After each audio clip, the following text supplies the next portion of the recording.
It's time to say goodbye to hold music and say hello to fast customer support with Service Cloud.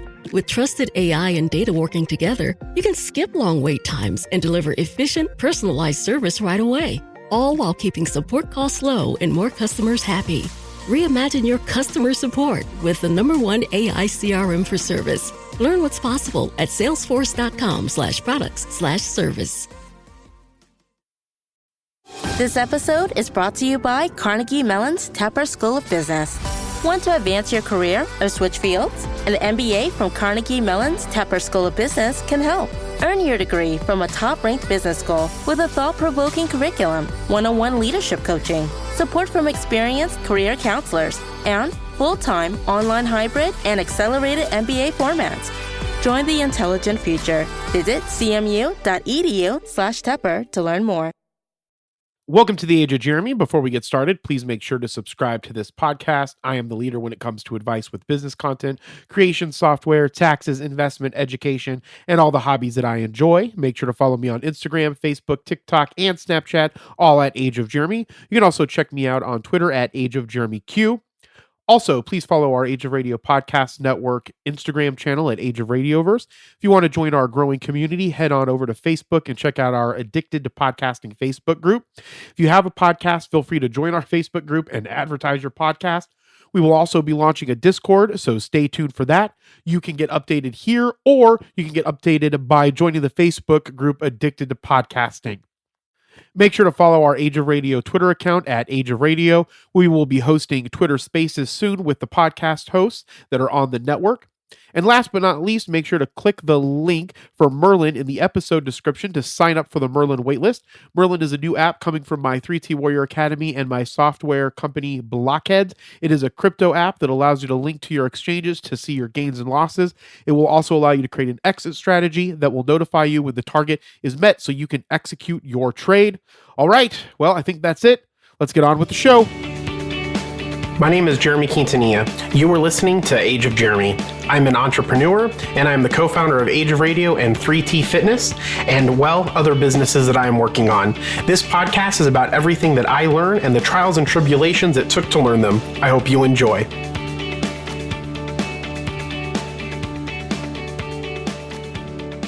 Today I'm having a conversation with the host of our Good Morning Crypto show, Abdullah, who I call Abs. The Good Morning Crypto show is a show on our 3T Warrior Academy YouTube channel, and he's an amazing young man. He started out by helping us with our technical analysis team for 3T Warrior Academy, but then when we started the Good Morning Crypto show, Mario, the node defender, recommended that Abs be the host, and now the whole team is rocking and rolling with the Good Morning Crypto show. It has Abs, Mario, the node defender, Johnny Crypto, Joyful Jackie, Gonzo, Andrew Cashflow, Selman, and NFT Tones. And the show essentially brings guests on as much as possible. They talk about the most recent news when it comes to crypto. So it's one of the best places to grip your crypto news, and it's also very entertaining. I brought Abs on the show to talk more in depth about how he got into investing and into crypto. I also wanted to find out how he felt about the show and talk about some of his favorite moments. So if you don't watch the Good Morning Crypto show, go and subscribe to the 3T Warrior Academy YouTube channel. That way you won't miss any of the Good Morning Crypto show episodes. The show comes on Monday through Friday at 8 a.m. Arizona time. That's also right now at the time of this recording, 11 a.m. Eastern time. But it's easy just to say 8 a.m. Arizona time because that won't change. All right, here's my conversation with Abs. Hope you enjoy. Good morning, Abs! Although it's Thanks, Jeremy. Yeah, although it's 1 o'clock in the afternoon here and 4 o'clock where you're at? Yeah, 4:15. Yeah, so it's not really good morning. I just like how that has become a staple sound for you on the Good Morning Crypto show. Should I do a quick one for the fans out there? Yeah, do a good one. Do one right now. Good morning, Warriors. You do it so good with the inflection too. And I have to use my hand. Anybody who watches me on stream, I always go like this. I'm always like, good, it's for my timing. and it's awesome because like the inflection of your voice and everything is exactly the same every time you do something with it. That's funny. Yeah, that's awesome. So it's great from all the repetitions. Yeah. From doing it every single day for how many on the podcast? I guess the podcast episodes would be the same. It's 54 episodes. Wow. Yeah, 54 times you've done that. We'll have to celebrate on the 100th episode. We'll do something special. Oh, you know what we should have done at the conference? You should have, did you do that at the conference? Good Morning Warriors? We did. Oh no, not live. That would have been awesome if you did it. If you did it like when you went up on the first panel. I should have. Yeah, I should have. I didn't even think too much. When we got up there, Jeremy, it was so funny. When we got up there, I started going through the introductions because I hadn't thought it through at all. I literally just got up there and was like, oh crap, I'm going to need to introduce them and stuff like that. So I went right into it. It was the only time I was nervous was those first like couple of minutes. Yeah. You couldn't even tell that you were nervous at all, which was so exciting about it. And I told you that like, so Jordan Harry, who did do the emceeing for people that are listening, Jordan Harry emceed our Freedom Conference, but his girlfriend got sick and we were worried that he wouldn't be able to get into the States. And so, cause he's from Europe or from Great Britain or Britain, UK, I don't know, somewhere over there. And but did we tell you we were going to have you do the emceeing? Oh my God. I would have been excited. That would have been awesome. And so when John told me that, because I was telling John about the situation, and he was like, that's fine. We'll just have Abs do it. And like the way that he said it in my mind, I was like, but what if Abs doesn't want to do it? That's all that I kept thinking. That's not even a question. I was like, well, and I figured you would do it, but would you have been nervous if you had to? Honestly, I was excited. I was ready for that call. When I heard that Jordan was dealing with his girlfriend's thing, Johnny said it to me once. And I'm like, oh my God, that would be amazing. So I was actually looking forward to it. Yeah. And I forgot, who are we? Oh, so we had a conversation with Chris Russell and Asia. So Asia is going to kind of oversee more of the creative design with the 3T Academy to make sure everything looks the same across the board. And Chris Russell really wants to help with that. And Chris Russell does our marketing and our funnels and everything for the Warrior Academy. And so he was saying that, so when we were doing it, like Coach was like, yeah, and we have to get Abs because he's going to become like a star in like social media. Like he was like talking like you were going to be like that you're going to become like a blockbuster blowout star that's going to be like the main influencer after John like retires. That's so amazing. It was really cool. That actually means so much because when I first found you guys, I think JV had 300 warriors had gone through the academy at the time, and you were definitely less than 10,000 subscribers on YouTube. And I'm like, this guy has something specific about his energy and his message and what he's trying to portray is so unique. And as well as there's just a community that's grown so authentically behind him, God only knows how far we're going to grow. Like I can't wait until the day Coach reaches 1 million subscribers and we're doing conferences in front of 20, 30,000 people. Like the best part about Phoenix, regardless of the crypto talk, was just being around you guys, being around people who are like-minded, having high quality conversations that we're all actually interested in. Like I don't have to pretend to be enjoying a conversation when I'm there. Like I genuinely enjoy speaking to all those people. Well, and I know that we say a lot that it's always about that people aren't going to walk away with any of the content. They're going to walk away with how they felt about the situation. Yep. And it's interesting because even me, who was like a builder of the only thing I remember is being able to hang out with you, Mario and Johnny and Gonzo and Billy and having fun with all the people the team that had come in for the conference. And so for me, I don't remember anything that even the Bearable Bull said during his, I don't remember anything of it. It was just all of the cool experiences that we had with the people and all the great things that the people had said. So a lot of those nights I would go to Johnny's room and I'm like, all right, I'm just going to grab some melatonin. It's 10:30. Literally, before I know it, it's 1 a.m. There's 8 people in the room. We're all just laughing and talking. And we're like, holy crap, we have to be up at 5:45 for the conference tomorrow. Yeah. And that's how it was every night. There was just so much laughter and good times. And that's all I remember. Not same thing as you. I remember the first morning getting ready. Everyone comes in. We're clapping. We're rolling. All of a sudden, it's Sunday and we're at IHOP. I leave in 45 minutes. Yeah. And we couldn't even eat at IHOP because it was taking. So after we left there, after we dropped you and Mario off at the airport, me and Johnny went to a Waffle House. And for some reason, they were closing for an hour to switch the shifts.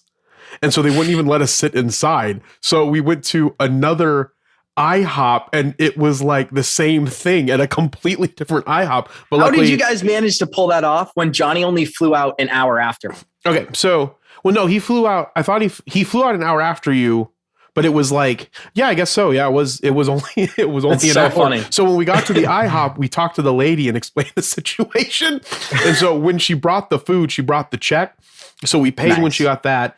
We ate super fast, and then he got there like at 10.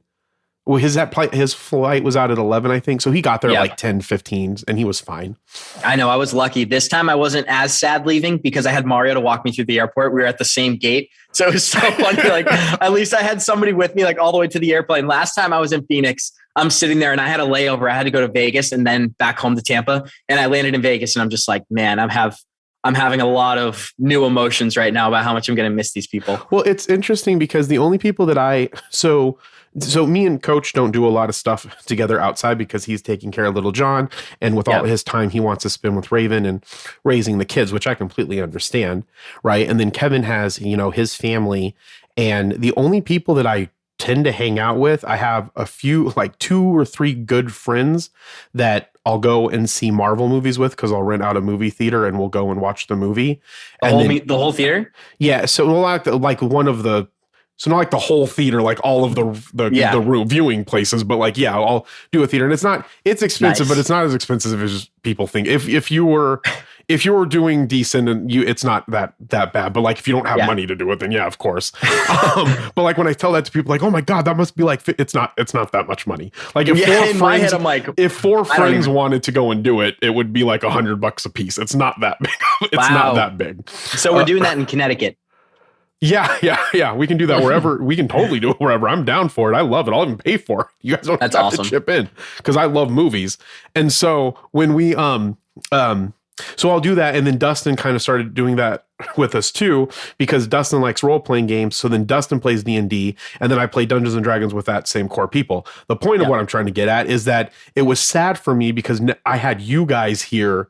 And I like doing the things that you like doing. Like we went and played games, we went and played pool, we did the go-karts, and then laser tag. And so like I don't do those things often. So for me it was really sad when you guys left because I wish that I could do it every weekend. I know. That's the only thing that's tough about going out there is that I know when I'm leaving, I'm going to be sad about leaving. I like give everybody a hug goodbye, and it's like, I always go through this emotional roller coaster of like the thing about staying is that everyone goes to their separate ways too. So it's like Johnny goes home, Mario goes home, you guys stay, I go back to Florida. I don't know. Yeah. It makes me sad. Yeah. But the good news is eventually maybe we'll all be in one spot and we get to go to Connecticut in a couple of months. Here's my goal, right? I'd like to have a place in Arizona and a place in Florida. And that way I can fly out to Arizona, do a month there, be in person. And then my family's moving down to Tampa. So I'd keep a place in Tampa. I can fly down here, do the podcast and everything that we're doing now over the camera. But my real long-term goal is to have an in-person studio. That would be you will 100% amazing. Have it. I know you will. Be amazing. So speaking of that, so you do stuff for us at 3T Academy, but then you do stuff with your dad. Is that correct? Because you guys own a family business. Yep. Yeah. So my dad is he owns gas stations. He has auto shops. He does used cars, and he also does like distribution of gas. So he'll purchase gas, sit on it, kind of play the markets. But I've been working. So when he purchases the gas, it's the physical? He holds it in physical gasoline form. So there's 2 types. He does it through the markets. And then he does have literal tanks that he fills up in a facility, and the gasoline will sit there. That's the coolest thing I've ever heard ever. If he wants money to and he's hold Middle Eastern, of course. So it's the stereotype. Which makes perfectly. it even more humorous. So I'll plug him right now. Go check out Super Petroleum, Boston, Massachusetts. Super Petroleum, Boston, Massachusetts. Are all of the gas stations in Massachusetts? Yeah. So I think he has 9 or 10 in total, and they're all in the same area in the South Shore, about 40 minutes south of Boston. Was that hard for you while you were growing up? Was he because he's always working? I'm assuming. My dad never took a day off. First time I saw my dad ever take a day off, he works on Christmas, works on New Year's, Sundays, works when he's sick. The only time I saw him take a day off is when he got meningitis, and he was supposed to go to work on that Sunday. Typically he leaves by 9 a.m. My mom had called me. So I drive back up from Rhode Island. I was living in Rhode Island at the time. I get home and my dad is actually in bed, still sleeping. I mean, he's a guy who's up. He's like JV, but not quite as committed. He's up at probably 5:45 every morning. Yeah, not quite 2:30, but he was still sleeping. And so we checked. I don't want it to go into too much detail, but we did have to call an ambulance. The ambulance came in. They took him to the hospital. He missed about 2 weeks of work, and then he was right back at it. He didn't even miss a beat. He didn't even like rest to get fully better. No. He was just like, as soon as I can, I'm going to go back out. But you know what it did help him realize is that his work schedule, it's not sustainable. He's starting to get into his early 50s. I think he's 52 now. And he's an old 52. I know 52 is a pretty young age, especially nowadays. Yeah, especially watching Johnny run around and Johnny's like 52. Yeah, that's crazy. They're the same age, which is funny. But you can tell that, like, I'm sure I can't because I've never met your dad, but there might be like a difference in how they, your dad's probably just beat from working forever. Yeah, he looks like it too. And he's very old school in the sense of like working for your money. It's not about accumulating the maximum amount of money. It's about being prideful in that process of building something, putting in the work and showing up every day. Yeah. So, but I learned work ethic from him for sure. He doesn't have anybody can take over the business though and run it after him, or does that go to you, or what's that? Yeah, I don't want that response. I love my dad. I would 100%. I want to be sure if he hears this. I don't want that responsibility. I love you, man. But I have other things that I want to do. I do have an older brother who's 26. So he's working for them now. I would love to see him take over that company. But my long-term goal is to figure out enough passive revenue streams, and they own a ton of real estate as well. So they have a bunch of renters. I think that's more long-term. Yeah. I want to see them start downsizing. Yeah. So is that the reason why you got into investing, is because of the fact that you saw your dad working forever and you didn't want that life? Or how did you get into investing? Because you were going to college for economics. Yeah. And then something happened and you didn't finish, right? And then you started doing investing, or were you doing investing before that? Because you started doing investing really young. Yeah. So I started doing investing when I was about 15 years old. I don't even know if that's legal or what my parents were doing at the time. So don't come after me, SEC. But what my parents were doing at the time is the money that I was making, which is very, very minimal, maybe $5,000 in a summer, they would let me start putting into an E-Trade account it was like a co-existing account with my mom or whatever.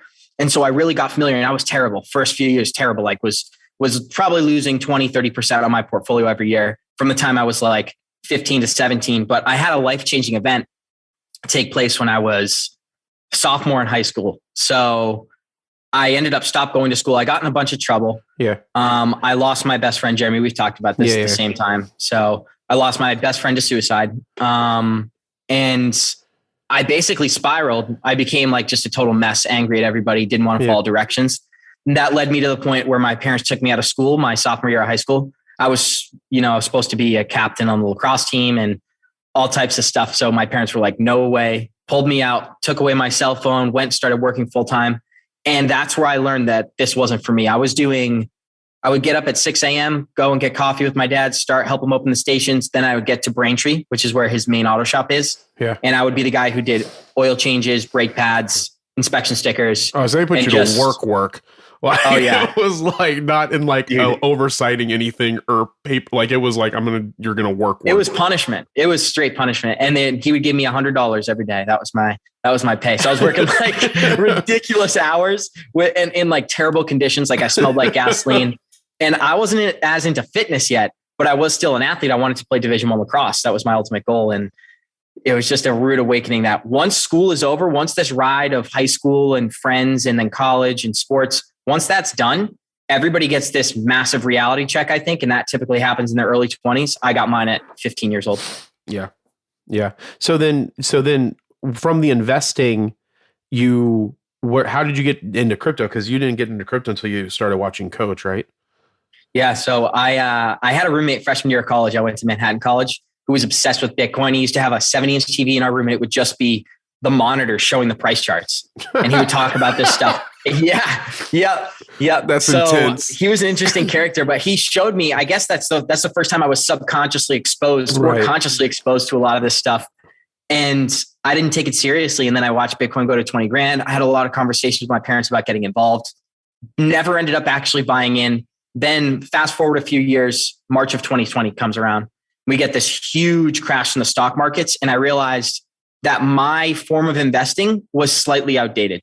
The way that I was putting money into the market and aiming for 18% returns every year, which I had some fantastic years. Don't get me wrong. I got successful for when I was about 19, actually. I started to take it seriously. And just by sitting and having long-term exposure, you're going to make money in any market. So it wasn't that I was doing anything brilliant. I was just following mainstream narratives, looking at Kathy Woods, looking at a lot of these people, and following what they were doing. I forget what I was talking about, to be honest. No, you're good. You were just talking about how you got into crypto. So then from there, once you started seeing, so was it the Bitcoin push that got you? So like all the stuff that happened. So would that have been 2022 when you started getting into it, or 2019?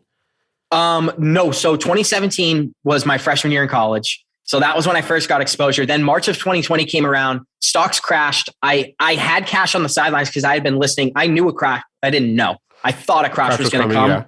Well, the people were talking about it in late February, how there was a virus and all this stuff. And some people took it seriously. I deleveraged. I had money. Markets crashed. I put it into crypto instead of stocks. That was the beginning of my journey. Yeah. So then how did you, when you were getting into it, so from both investing and in crypto, how did you figure out like what tools and how did you make your stock picks in investing? And then how do you make your investments in crypto?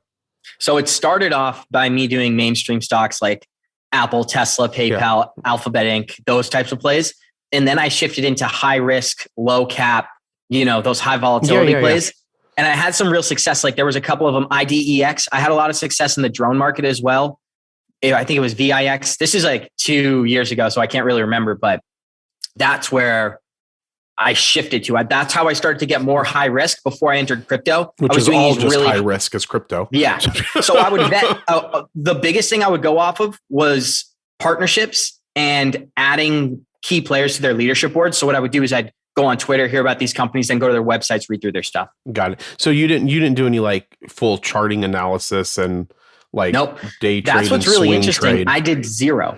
I did zero. Yeah. So I would only focus on chart analysis when I was doing my entries. But when it came to, we're in a bullish wedge, all that stuff. No, what I was doing is finding companies that I believed in, putting money in and willing to let that sit for 18 months. And do you do that same thing then now when you start doing crypto?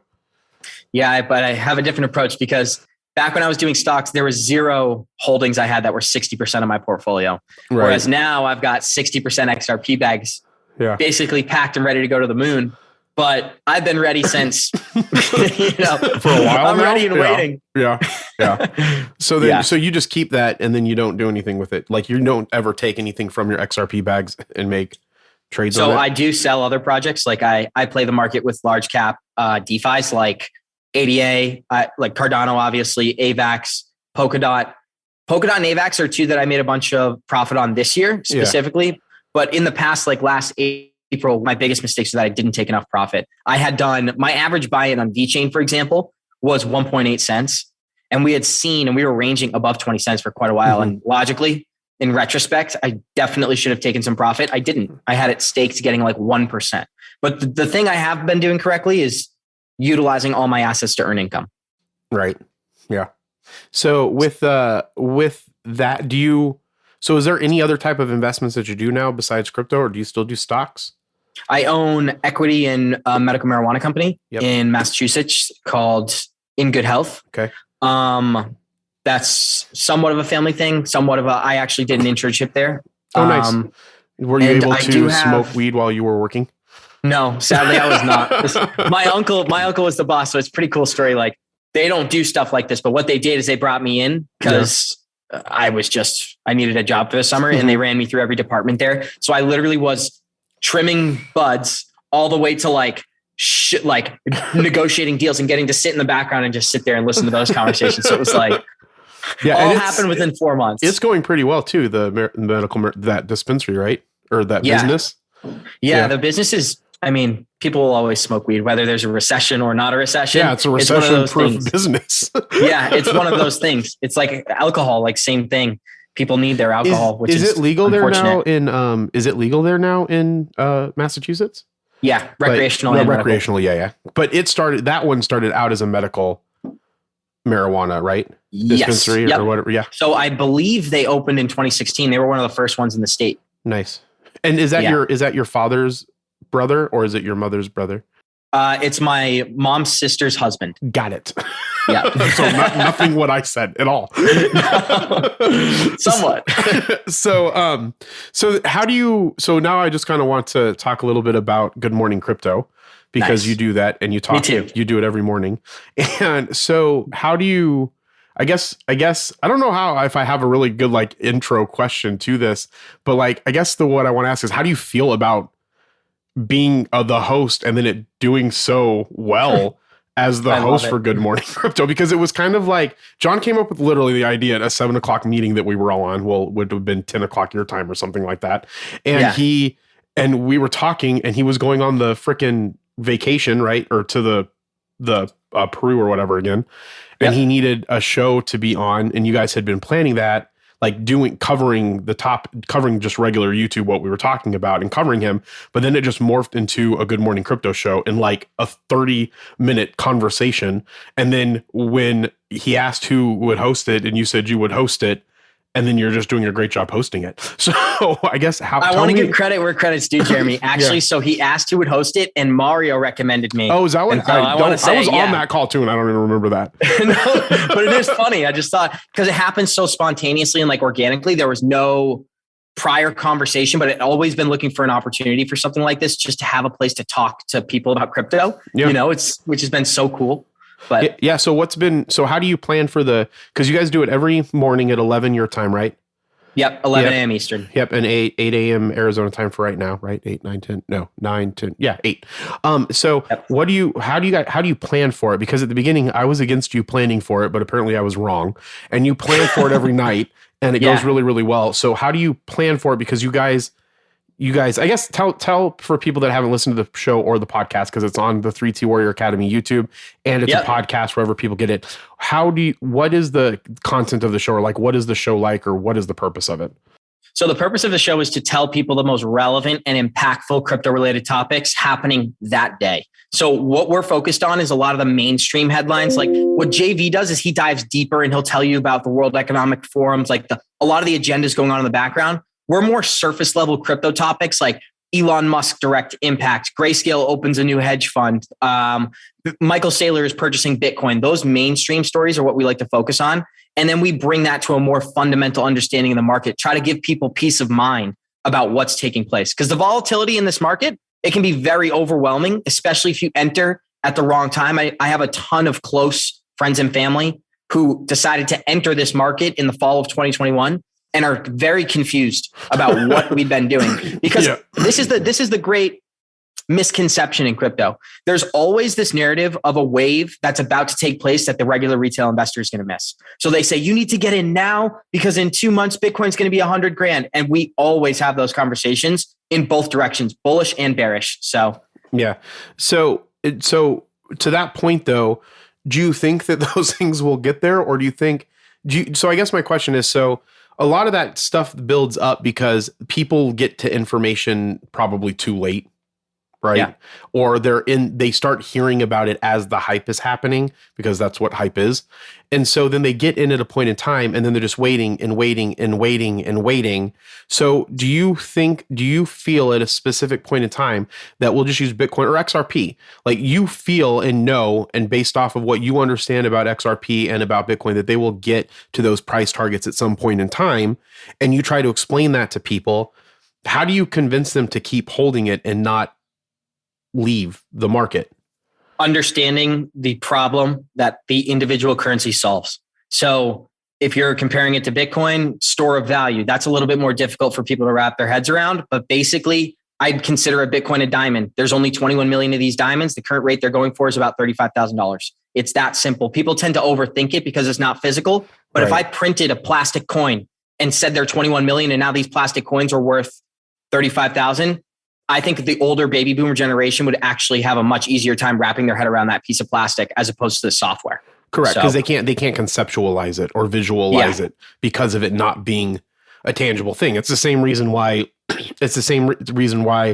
whatever we call the World War II generation people, like why they can't get their head around, a debit card or get their head around the money being online, right? Is because it's not real. So it's not real to them, so they can't see that.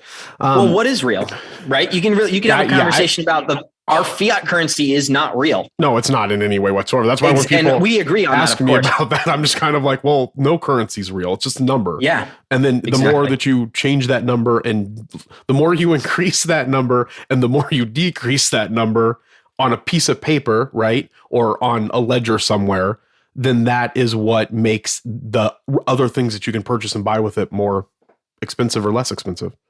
It's so simple. It's like, if you can take any asset, if there was a Tom Brady rookie card and there was only one in existence, right? Yep. That card would be at a premium. Let's call it $1 million. All of a sudden, some guy finds a box in his basement that has 10,000 of those Tom Brady rookie cards. Nothing's changed about the original card, but you've just totally overblown the market with supply. Yep. And now that's what we have with fiat currency, and Bitcoin is the total opposite. And I'm not a Bitcoin maximalist. I don't want to come off that way because I get accused of that a lot. So I get the Bitcoin, because like Jack Dorsey's a Bitcoin maximalist, and he's like, Bitcoin's going to save the world and whatever. But so my point is that, but do you own Bitcoin? Because I know certain people have like certain theories and ideas about it. So like Coach JV, he doesn't care if people buy Bitcoin. Like I have Bitcoin. He doesn't care if people buy Bitcoin. He's just not going to buy Bitcoin because he has his own theories about it, but he doesn't want that to cloud other people's judgment and other people's ability to, gain wealth from having Bitcoin. But you have Bitcoin, so you're not a Bitcoin maximalist, but do you think that there's value to it? So here's the thing about Bitcoin, right? Do I think that Bitcoin will succeed? Yes. Do I think that we are in a local, I wouldn't say bottom, but we're in a consolidation without a doubt. Yeah. I think in retrospect, if 5 years from now, we had a quote from Kathy Woods just last month where she said by 2026, she anticipates a 7-figure Bitcoin. These are the smartest people navigating in the entire US market. It's like Elon Musk, Mark Cuban, Gary Vaynerchuk, Kathy Woods. Not only do they have big social influence, but they have massive pockets to influence the market. Mm-hmm. And we're seeing more and more Bitcoin shift out of the hands of people who are just in it for the short term. And we're seeing these wallets like Michael Saylor with 135,000, Terra Luna, 35,000, Tesla, 43,000.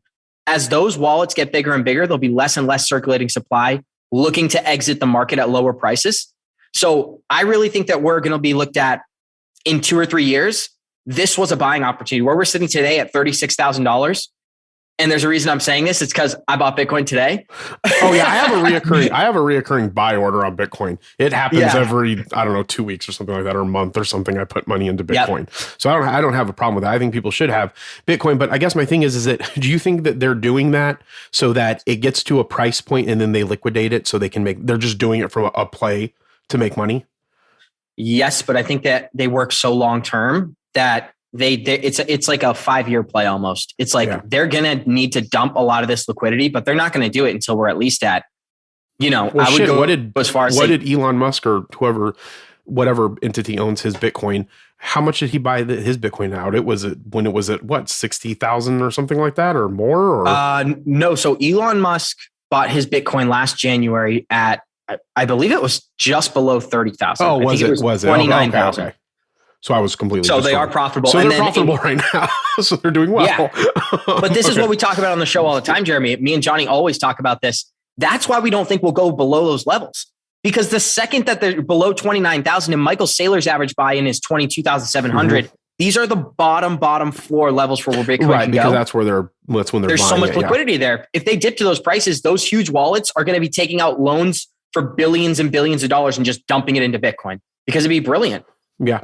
Yeah, no, I agree. In fact, that's one of the things that we all talk about it because we're doing this, but not a lot of people talk about the ability to leverage your current securities to then go, or coin, whatever you want to call it, your asset, leveraging that asset to then go and rebuy the same asset.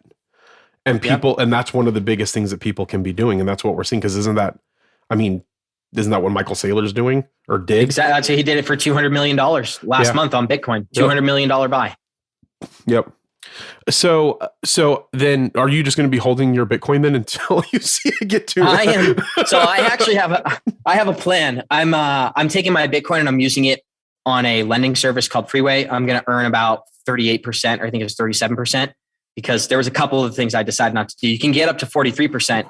But the base rate for if you want to leave it liquid, just sitting there, is 20% on your Tether, Ethereum, Bitcoin. So I'm putting my Bitcoin in there and I'm thinking if I have 2 Bitcoin, then by the end of year 1, I'll have 2.8. By the end of year 2, I'll have 3.6. And that's what gets me excited. I don't really care. Not that I don't care, but I'm not focused on it, what the price of Bitcoin will be, even if Bitcoin's $50,000. Right, because you're going to get that fixed rate on it. Exactly. Yeah. So how do you prep? So there's a bunch of information because one of the things that doesn't boggle my mind, but makes me not really want to do a super amount of research, and I rely on you and Jackie and the rest of the team to do all the research, is there's so much there's so much out there. So how do you decide what you pick for your topics for the Good Morning Crypto Show? Like what I spend a lot of time alone and reading. so what I do is I'll spend like a few hours scrolling through Twitter. I'll gather up maybe 12 or 15 articles. I'll read those articles, and they're typically from, Blockworks, Watch Guru, what's the other one? News.Bitcoin. There's a bunch of them, but what I'll do is I'll take like a bunch of those. I'll read through them myself. I'll narrow it down to 12 or 15. Then I'll pick like 7 or 8 of them. And that's when I have a meeting at night with like Johnny, or me and Mario meet in the morning. So at nighttime, I'd say 3 days out of the week, me and Johnny meet. He bounces ideas off me. And I feel like we always have a better show when we do a prep the night before, just because our chemistry's there. But every morning, once I narrow it down with Johnny, we add more specific stuff, or we get rid of some articles we don't think are relevant. I have a meeting with Mario where we go over the same content. We'll tweak it a second time. And then I write the introduction. Me and Mario both write the introductions for the name part. Yeah. And then I write the introduction for the articles. And that's pretty much the whole thing. Nice. So, and then how do you find guests to be on the show? Because one of the things that I like that you guys do, and obviously I had some input on this, but one of the things that you guys do that I really enjoy is that you don't like really interview the guest. Like you like, so when you have, and I'm just because this is recent, like if XRP Jenna's on there, then you guys will talk about XRP, which is her specialty. So you'll have an article that is relevant to what the guest is interested in. And then it will get them to be able to talk about their, knowledge point. So do you find that is better than just interviewing people, or like, do you think that that's what kind of sets the show apart, or what are the bigger reasons for the show being different? Something I guess I would say undervalued in the beginning was the chemistry me, Johnny, and Mario have. Like we didn't fully, because we just started this thing, which is brand new. Like even though we've been doing it for 3 months, I really believe that in 3 years, I'm going to look back and be like, 3 months in, we were babies. This is going to evolve so much. But in the beginning, we weren't sure what we were going to be as a show. We were still figuring out who we were. So in that first week, we had a couple of guests like RK Bear and Waters Above, and we really just interviewed them. We let them take center stage. We didn't even address news articles, I don't believe. And then we kind of found our feet once we figured out what we were trying to do. We were trying to communicate how to not get swayed by narratives, if that makes sense. We were trying to bring like peace of mind, long-term thinking, community-based type of thought process going forward. I'm not really sure I'm explaining myself. No, I completely agree. I completely agree with that. And I think that the way that the show is now is phenomenal. And you guys do have really good chemistry, and it's funny because you can watch you, and not saying that like all the other people are amazing too. So everybody's really amazing. Gonzo, Jackie, Selman, Andrew, everybody Billy, is amazing. I don't want to forget anybody. Yeah, but like it's some of the funniest things happen when it's you, Johnny, and Mario. I know. And like I was showing, like it was really funny. I was showing Danielle because she doesn't listen or watch the show because it's on when she's at work, and she just whatever.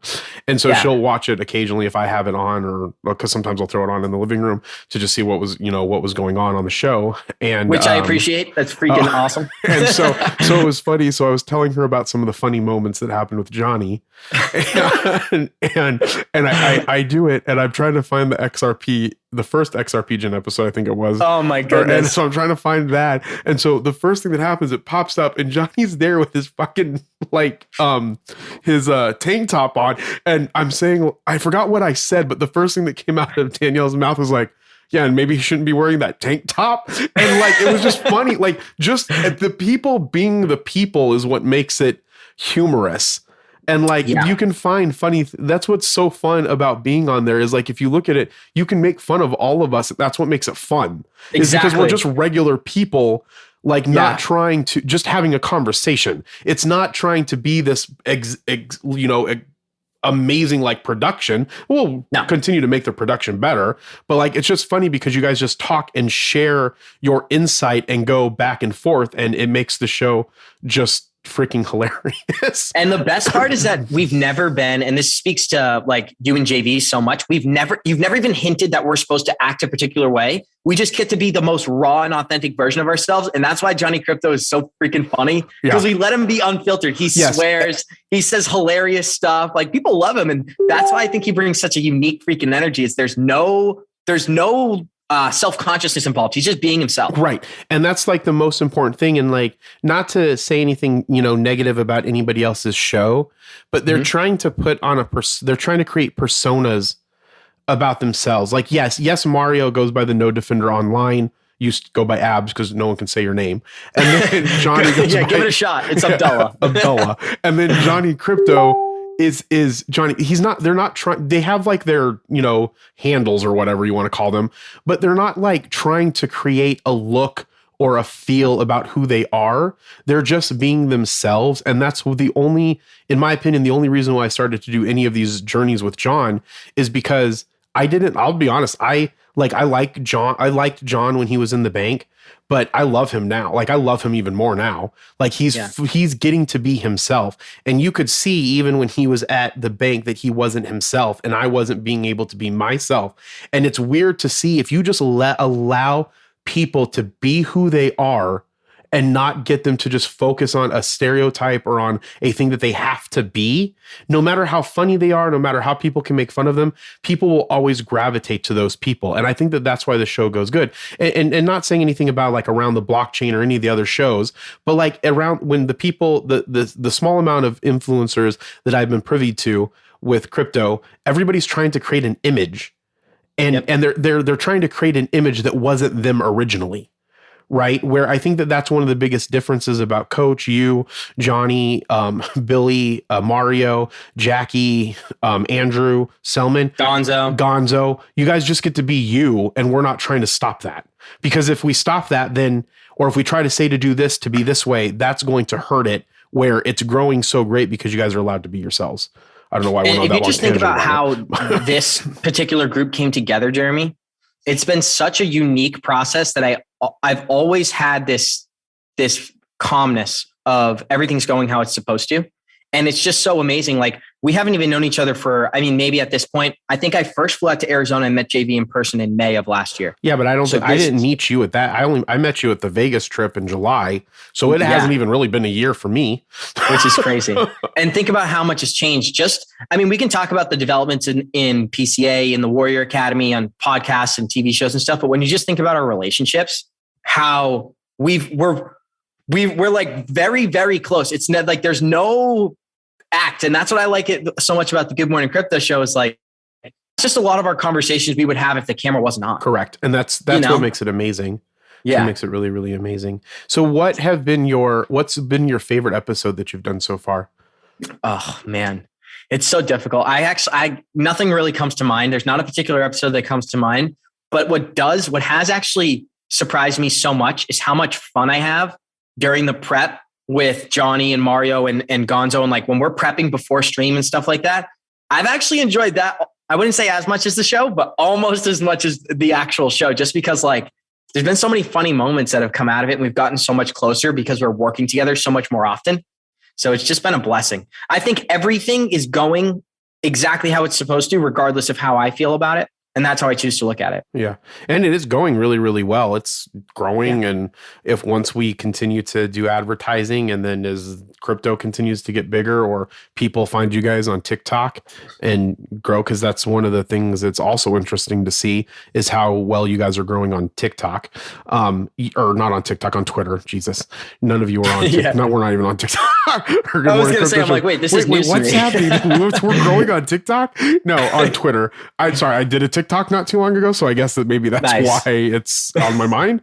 But on Twitter, so you don't have your own Twitter, but you go on the handle of Good Morning Crypto Show, right? Yeah, I like to call that my account, just like as a joke, but it's I don't have any. I look at it at your account because every time I reference you in a tweet, I put abs at 3TG. Yeah. Well, it's my only Twitter account. It's the only one that I'm on every day. So like whenever people ask questions and they get an answer, that's just me. Yeah. So when you but you're also on Instagram now. Yes, brand new. Yeah. What's your handle on there? It's abs3t. Abs3t. Yep. Cool. On Instagram. I got one picture up there. So I know, I saw. I was like, I'm glad he's got that 100. I'm like, you did like one thing and have like 150 followers or something. And I'm like, what's happening? I haven't even looked. Imagine if you did more stuff on it. No, I only have one thing. But hey, got to start somewhere. You got to start somewhere. So what is your long-term plan for like I know that we have PCA and we have the Good Morning Crypto Show, and we'll probably have other businesses I'm imagining in the future because that's just how I like to do things. But like, so what's your long-term plan? So at the risk of sounding naive, I used to be really, really dead set on what I wanted to accomplish for myself. And now what I've tried to do is set not so much as logistic and tangible goals, but instead like growth goals, like personal development goals. So if you asked me this question a couple of years ago, what I'd say is like, oh, I want to start a company like JV or I want to like, you know what I mean? I would come up with some sort of an answer of what role I'd like to fill. Instead, what I'd like to do is be able to grow the exact way I'm growing with additional income, more passive revenue streams, a better network, but at the same time have the same freedom to evolve as a person. Because what I've been able to do from a personal development standpoint as an individual, going to sleep at night, being alone with myself. I know it's a different kind of conversation, but that's where I've made the biggest strides over the last 3 or 4 years. And the finances I feel have followed. The more I'm able to develop myself personally, the finances are directly correlated. Oh, 1,000 billion %. I feel that the more that you focus on, whether it's getting a regular education, getting an online education, getting a spiritual journey, getting, into bodybuilding or weightlifting or getting into yoga or getting into fitness or getting into religion, like when you are continuously looking at yourself and saying, how can I improve myself? Then as you're doing that, not only are you changing your, what John likes to call, or what we all call alignment or frequency, right? Your frequency is going higher. I like to say your aura is getting better or stronger, but like, then that attracts all these other opportunities to you. That's why when people always talk to me about business and like, oh, you're lucky. And I was like, well, yeah, a lot of it is, it's luck, but the luck was created because of me focusing on being better and working hard. And like when you are being better and working hard, then the opportunities come to you, right? Or you're manifesting something and those opportunities come to you as your frequency gets better and all these things kind of the frequency brings them into your life. And it's then from there, your responsibility, if you're going to take advantage of that, to then work hard with it. That's why there's always it's not really an element of luck. It's just an element of you doing the right stuff that's making you better. And that's increasing your frequency, and then good things are vibrating your way, and then you have to take advantage of them, is the way I look at it. It's like they always say, it's like opportunity, luck is when opportunity meets with preparation or something like that.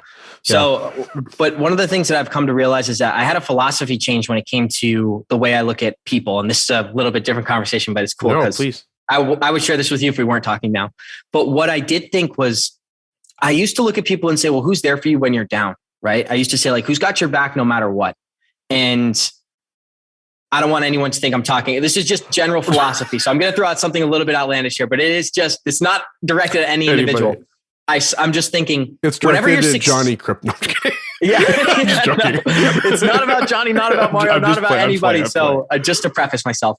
But what I've realized is that a lot of times when you're down, there's a lot of people there to support you when you're down. And this could be a problem of abundance, problem of having a good family, good friends, whatever. Yeah. But I've realized that a lot of times people want to support you when you're down because of the way that they're able to view themselves while you're in that dark place. 100%. And so what I've started to realize is who is going out of their way to support me during my success. And that's what I'm making note of right now because so much is changing in my life, from financially to just being independent to having more say in important conversations. And again, I'm young, I'm 24. So I know that I'm still a raw version of myself. I'm going to be a much better version of myself 5 years from now than I am today. But I've always had people who supported me when I'm down, and I'm very interested to see who supports me when I'm up and doesn't criticize me for a lot of the new things I'm doing. Yeah, no, that's 100%. I would say that that's one of the best things and wisest things that I've ever heard, and something that I 100% believe in and agree with, because you're right. People, when they help you, then now whether or not the intention is for them to feel better, which I agree with that, but maybe that's not always the case, that they're helping you because you're down and then it makes them kind of feel better about their lives. But I believe that. But let's say that that's not the case.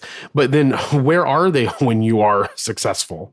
Like, no, like it's so important, because then you you really find out who they are, because they're still supporting you and they're still, rooting you on when you are being successful and saying, man, you really did a great job. Because then a lot of people, and I saw this I still get this a lot.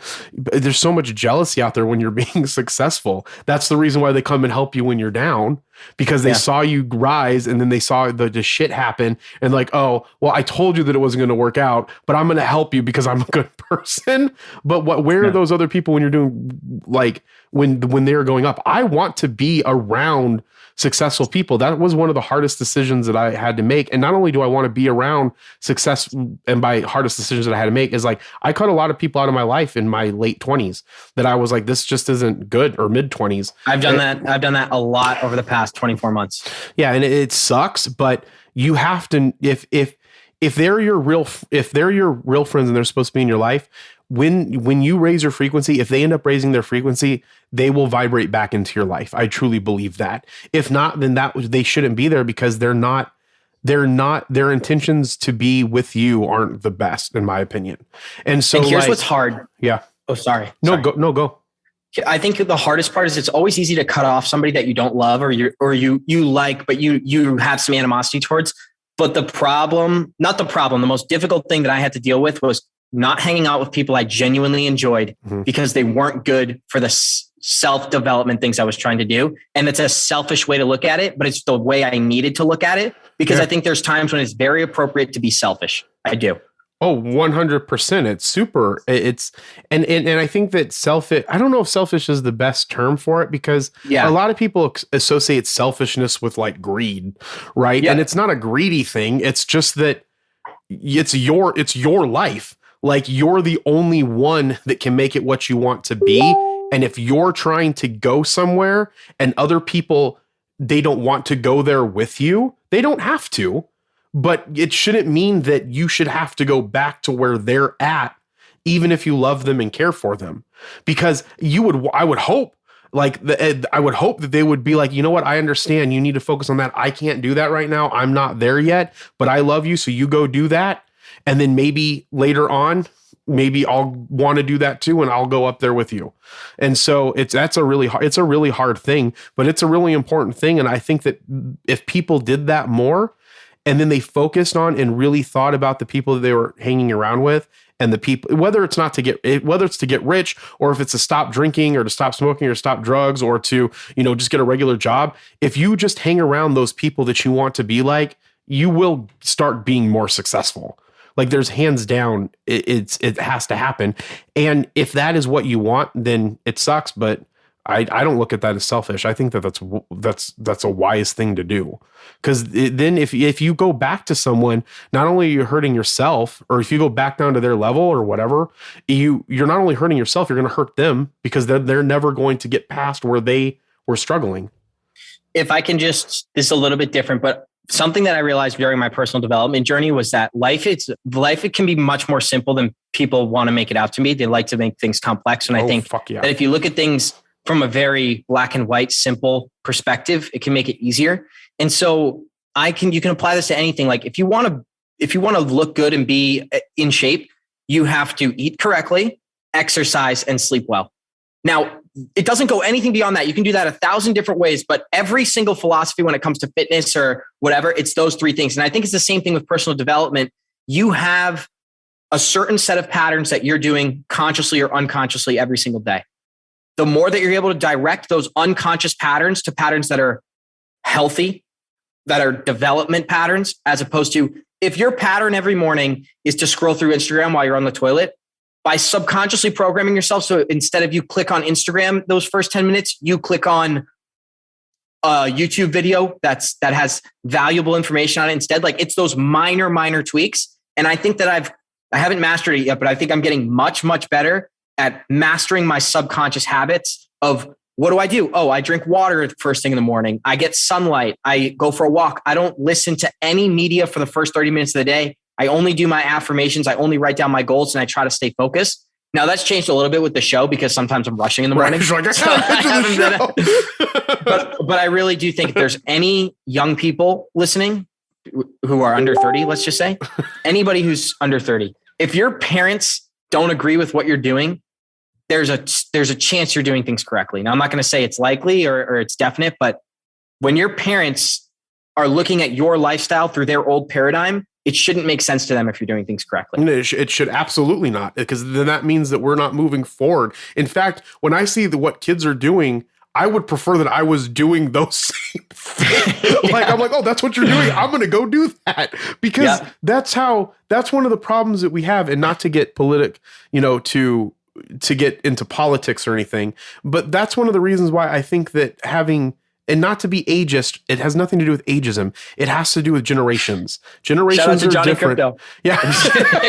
Generations have to be different. That's okay. It's their world now. Like, I'm still young. Like, I'm still, but like, if I was, it sounds like I'm talking like I'm in my 60s or something. It's their time. Yes, it's their time. I'm done. I'm walking off into the sunset.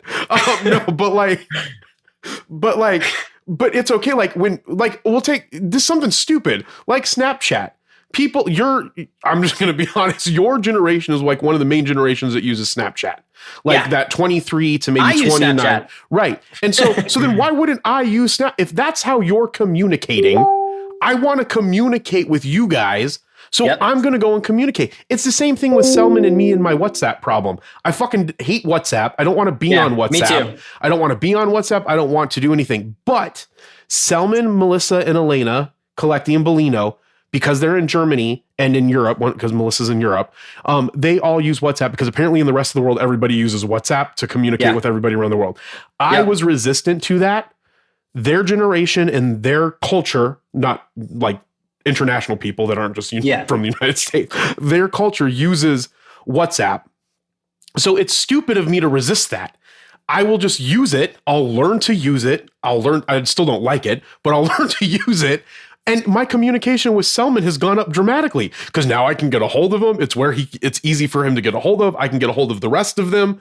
And like, and so like when I'm talking to other people and they're like, oh, I don't want to use Discord. Like the conversation, was that the conversation that I had with you and Johnny and Mario when I was like, we should make the Discord? And he was all like, I know my investors won't use it because they're older. And I was like, well, get them to fucking use it, because it's going to change the way that we communicate and to build strong communities. And if that's what we want to do, educate them. Hopefully they'll do it, because they will be in a better place when they're done. And that goes for everything. That's why we can't have people that are in their fucking 70s and 80s running the country.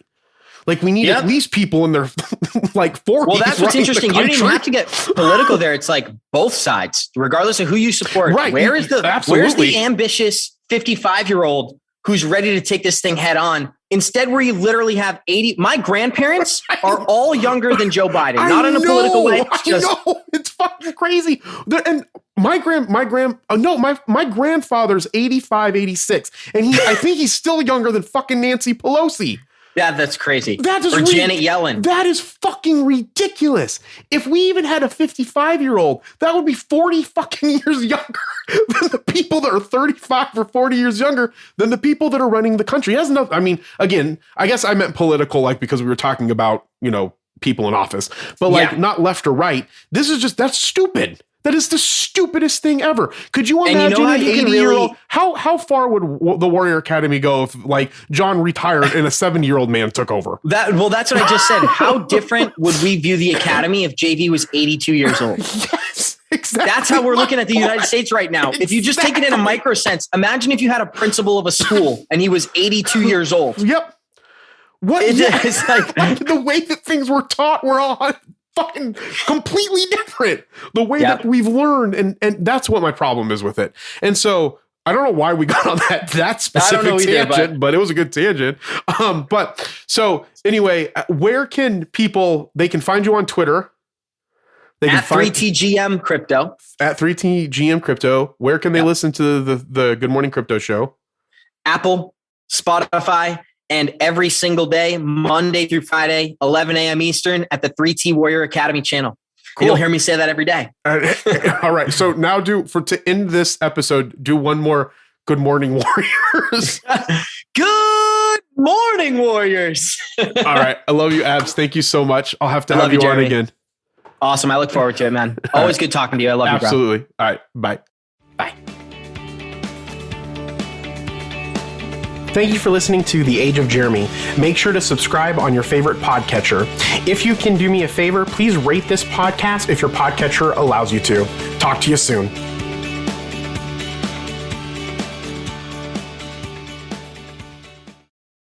Okay, everybody, it's Michael E. Cullen II. And I'm Sesame and Carta from the All Too Real 2 podcast. We're passionate about movies, TV, and pretty much all things pop culture. Dive into the chaos of failed sitcoms, direct-to-video sequels, and the quirky realms of cinema and TV. Join us every Thursday for your dose of All Too Real 2 entertainment. We'll guide you through debates like whether Howard the Duck qualifies as a superhero. Ponder if Larry the Cable Guy could be the new Rock or Schwarzenegger. Discover if some shows and movies should have stayed in the cutting room. Ever heard of a sitcom featuring that dictator with the funny mustache? Well, we watched it. We're dedicated to unraveling the peculiarities of pop culture, sometimes with awesome guests. So, if you're into the eccentric world of pop culture, listen and subscribe to All Too Real 2. Available wherever you find podcasts and on Age of Radio.